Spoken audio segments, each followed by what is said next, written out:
Hello, I'm Tyrant. In this video, I wanted to go more in depth into the story bits that we did get from the recent Xenoblade Chronicles 3 trailer, mainly regarding the nations of Agnus and Keves, and the eternal war surrounding the two nations, but also the prominent theming of life, the Clocks and Ouroboros symbolism that appears frequently throughout the trailer, screenshots, and character renders.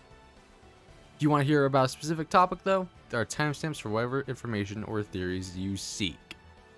With that said, what we have provided from the announcement trailer, Takashi's letters, and other info posted on official websites, the general premise we can gather is that in this merged world of Ionios, two nations have been battling for quite some time, Agnus and Keves.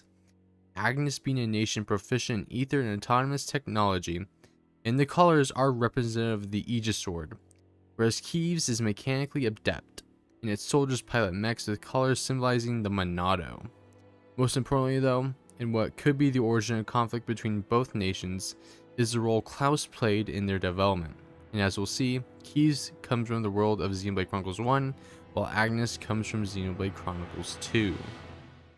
Keves is clearly the nation that comes from Xenoblade Chronicles 1, with mechanical technology dominating their army. Soldiers of the Keves nation feature mechon technology, and as we see in the trailer, extremely large constructions that seems to derive from the face mechon. The gigantic one that appears in the trailer also features a clock/loading symbol that appears on a plethora of other characters and entities, and we'll discuss that a bit later. Keves' soldier armor is very reminiscent of the Homs soldier armor that we saw in Xenoblade Chronicles 1. And additionally, Shulk's future connected belt that powered the replica Monado he utilizes a year post Zanza against the Fog Beast is seen on every soldier in the Keves army, as well as the three playable characters that align with the region. Noah, the main protagonist of Xenoblade Chronicles 3, is aligned with the nation of Keves. With the name Noah, there's an obvious connection to the biblical Noah and Noah's Ark. It seems that he will play a savior role, in the sense that he will save the people of Ionios from the eternal war and the greater enemy at hand, which will become more apparent once we get into the Ouroboros symbolism.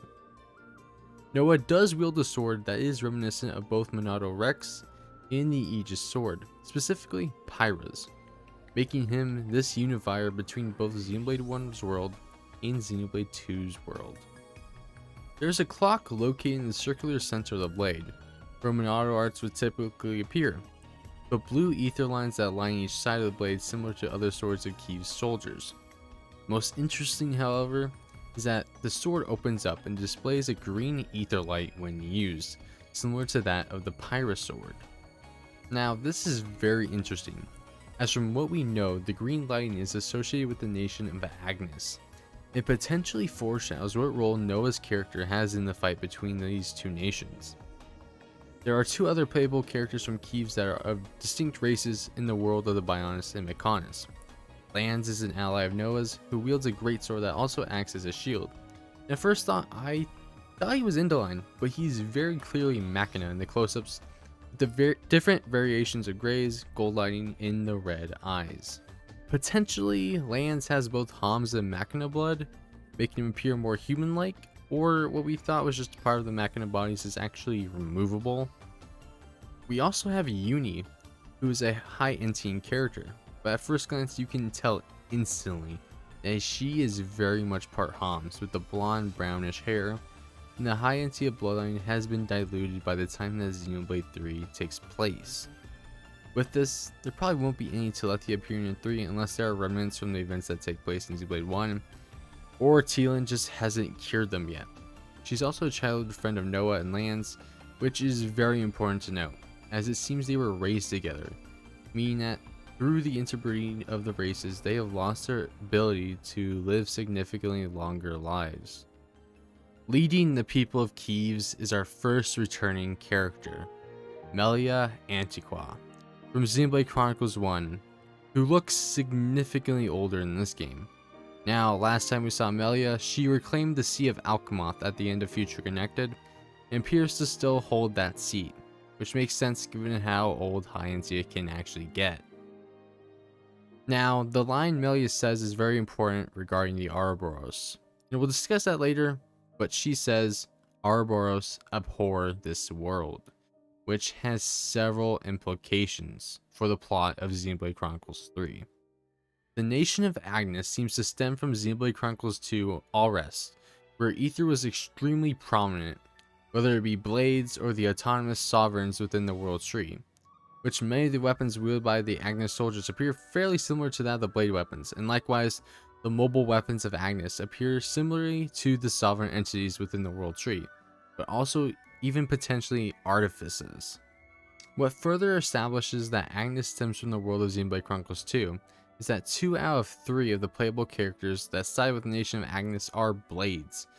The other protagonist of Xenoblade Chronicles 3, and one of the apparent blades that we've seen, Mio, is a flesh eater, the very clear blue core crystal, tainted with the pink coloration that is similarly seen on flesh eaters in Xenoblade Chronicles 2, such as Minoth and Nia. Likewise to Nia, she appears to be Gormati, sharing a seemingly Welsh accent. The cat-like ears, as well as Dromark's twin rings now sporting the green-colored lights representative of Agnus, and a clock instead of a core crystal. Now, we'll delve into the clocks later as it ties in with the Ouroboros symbolism, but keep it in mind as we continue here. Sena, another member of Agnus who will be playable, is a shield hammer blade like Cassandra and Finch from Xenoblade Chronicles 2, and similarly to Mio and most blades in Xenoblade Chronicles 2, has a core crystal on her chest, as well as apparent ether lines flowing throughout her body. Like the other playable characters, there's also a clock on her hammer in the center, and with her character render we can see the Ouroboros symbol replacing the clock. The other playable character of the Agnus Nation is tactician Taion, who doesn't necessarily feature any intrinsic property of the world of Allrest, but has these really cool origami bird drone like things that he can command and on his gauntlet that he uses to control these drones. The clock design is also present on that gauntlet as well. The leader of the Agnus Nation is Nia, who is a flesh eater and of course can live a longer life, although with being a flesh eater, she is mortal. She doesn't appear to have aged like Minoth did in Xenoblade Chronicles 2, and she appears more like Jin, who remained the same for 500 years.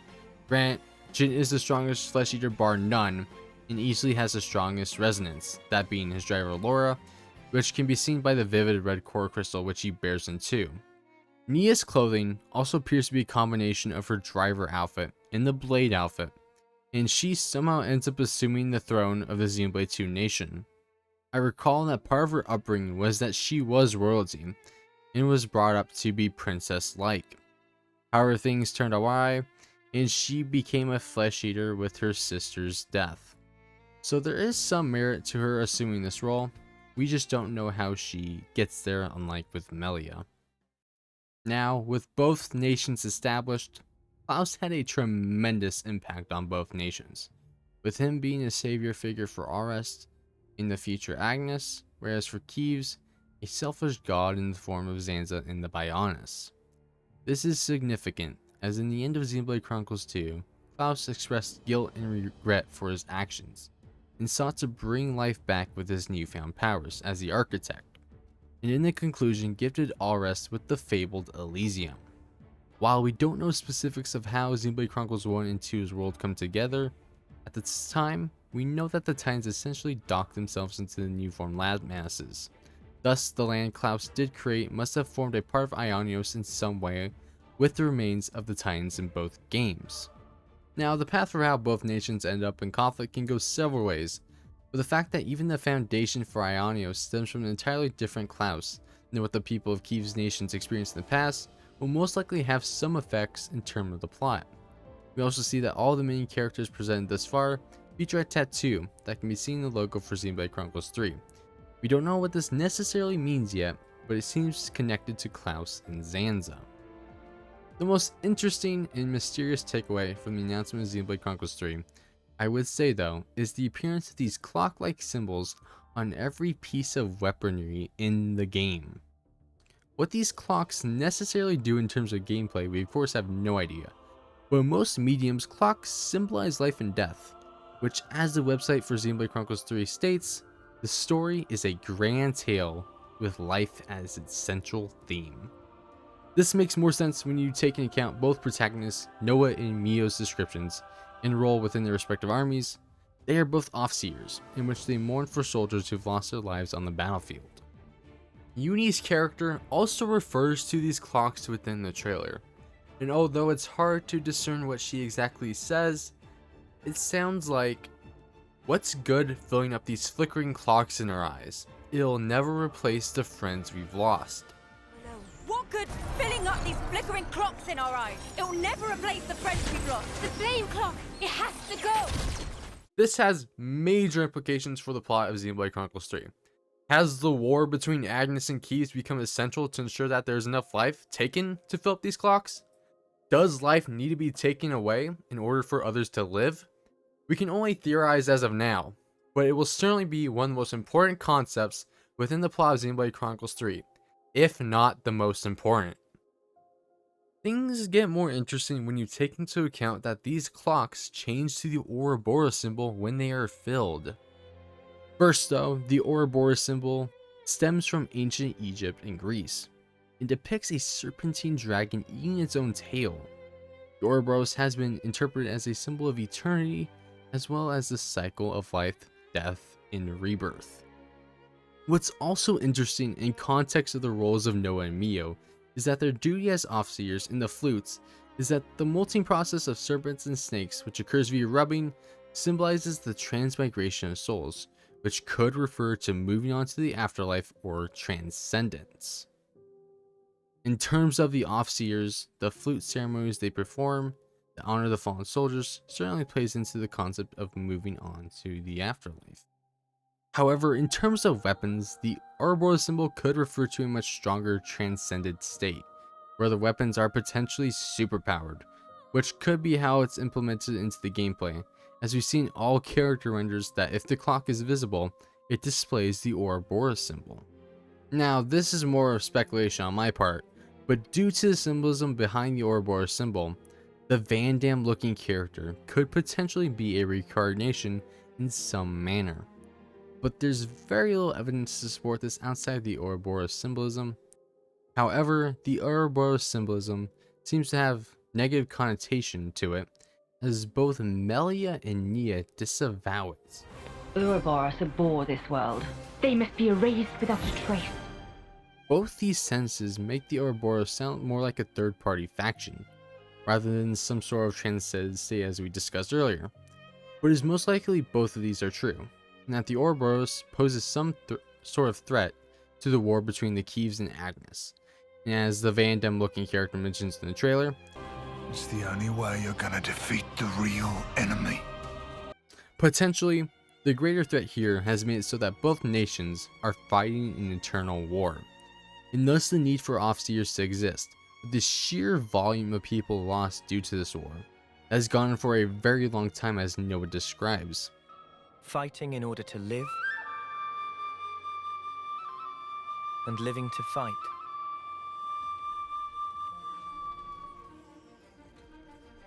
That's the way of our world. Noah and the others he grew up with only know fighting. With this knowledge, the Ouroboros could potentially be this game's form of foresight, that both Xenoblade Chronicles 1 and 2 have to some degree, and could be the way that Noah, Mio, and other characters are enlightened on the greater threat looming. Now, I want to call back on one of the most important scenes in Xenoblade Chronicles 2, and this is in Chapter 9, Reign, in which Jin and Rex duel. The power to manifest what you imagine. Truly awesome. That power comes from the Architect.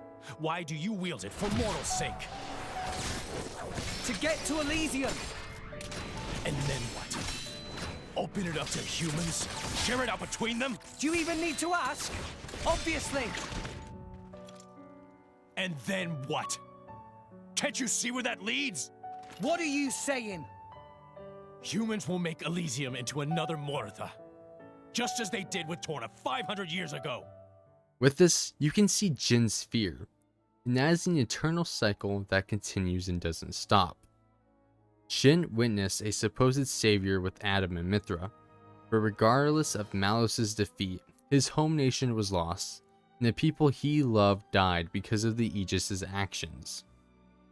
With Rex, Jin views him differently after this interaction, and he has faith that Rex could actually save Alvarez from its impending crisis and stop both Praetor and Malthus and Malice from destroying the world. Now, of course, Rex and crew do defeat both Malthus and the Tainted Malice, but the peace of Alvarez clearly doesn't last forever, as shown by Xenoblade 3's presence, an endless cycle as Jin describes. With Noah obviously symbolizing Noah in the arc, the question is whether or not Noah will be the true savior and unite both countries and put a stop to the eternal war. With that said, the Ouroboros certainly will play a very important role within the plot of the game, and with both returning characters Nia and Melia addressing the symbol and the potential group or faction associated with it in a negative light, it seems that there is something more sinister building in the background between the two. Perhaps both the leaders of Agnus and Keves are in cahoots and continue this war in order to stray away the real enemy, as the Van Damme character describes. That is all I have to really say on the topic of Agnus and Keves nations in the Ouroboros symbolism, and what this could mean for the story of Xenoblade Chronicles 3. While most of this is purely speculation, Xenoblade in the Greater Xeno series has always been dominated by symbolism and themes, especially ones that relate to religion, in particular Christianity and Gnosticism. If you enjoyed this video, I would ask you to consider liking and subscribing for more Xenoblade Chronicles 3 content in the near future. Dislike the video if you didn't. I'll see you all in the next video or live stream. Take care and have a good one.